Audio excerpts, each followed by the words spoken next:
Hello and welcome to Frontrunner Motorsport. A new beginning in the world of motorsport is dawning. A new electric series to take us into the future.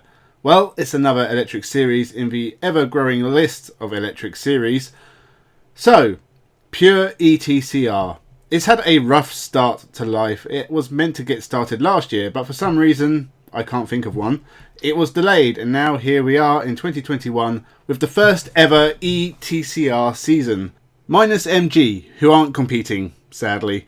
Maybe next year, and the cars looked good, which makes it a harder kick to the nads to take. But we do have 3 manufacturers entering cars into this new electric series with a 5-star lineup of drivers. So remember to subscribe and let's take a look at the 2021 Pure eTCR series.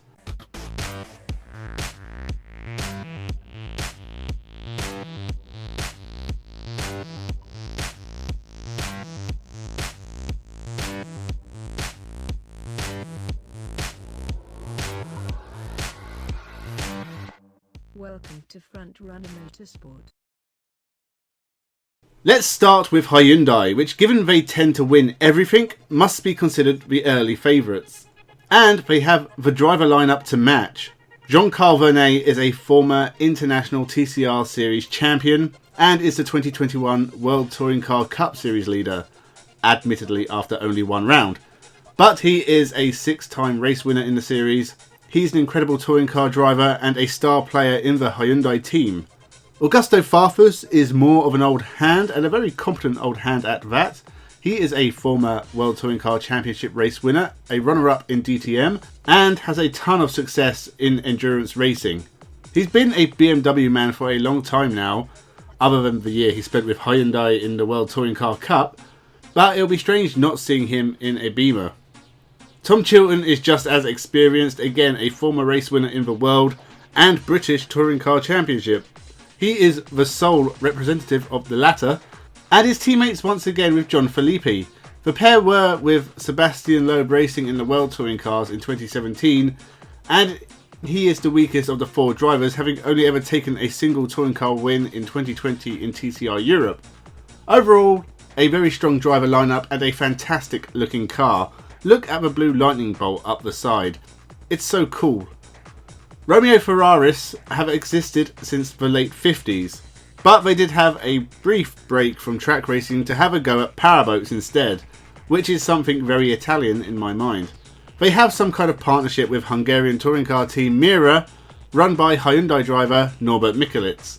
So mixed loyalties already, but they have a couple of stunning Alfa Romeo Giulias lining up on the grid. This car is amazing, I can't wait to see it in action. But they have made some odd choices for drivers. Rodrigo Baptista has been a very successful GT driver, but has little experience in touring cars to the best of my limited knowledge. Oliver Webb is also an experienced endurance racer and former European Le Mans Series champion, but hasn't won a race outright since 2014. Rixton were number 1 in the charts, and I'm pretty sure they're dead now. Luca Filippi is a good driver. He's had a go at pretty much everything, including a season for Neo in Formula E and a few seasons of IndyCar. He has been a competent runner in TCR Europe in recent years and will probably do a good job for the team, as will Stefano Coletti, who I thought was destined for Formula 1 once upon a time, but he is pretty much retired now. He's only raced in 6 races since 2017 and again has little touring car experience. It may not be the strongest lineup for the only privateer entry in eTCR, but I love the look of the cars and I hope they can find some success. Finally, Cupra, run by another Hungarian team in Zengo Motorsport. Somehow they have managed to snag Matthias Ekström, who seems eager to race anything electric. Do not let that man go to waste. He has won in pretty much everything he has touched and has to be an early season favourite just for being Matthias Ekström. They also have Spaniards Jordi Genet and Mikel Azcona, who race for the Zengo Cupra team in the World Touring Car Cup, so were an obvious choice, and both are very good drivers. Daniel Nagy is their final driver, and again the Hungarian races for the team in TCR Europe. So Zengo are keeping it very much in-house. The car is the most plain looking of the 3, and it is pretty good looking, but not on the level of the Alfa or Hyundai, but they will be challenging for wins. So this is the first season of pure eTCR. It has a strange format which I have some misgivings about. They use a lot of cool words like battle gates and turbo boost, and those are interesting concepts, but they have gone for a very complicated looking rallycross format that will be interesting to watch, and like Extreme E, I'm sure they can feel with it as they go. The series finally kicks off this weekend at Vallelunga in Italy, a great track for this sort of thing. At the time of the launch, these were the most powerful touring cars ever. I don't know for a fact if that is still true, so I'm going to presume it is. But what I will say is, this is going to be a really interesting series to watch, so make sure you subscribe to the channel, and we will see how it goes. Leave a like and a comment, share the video, thank you for watching, and have a good one.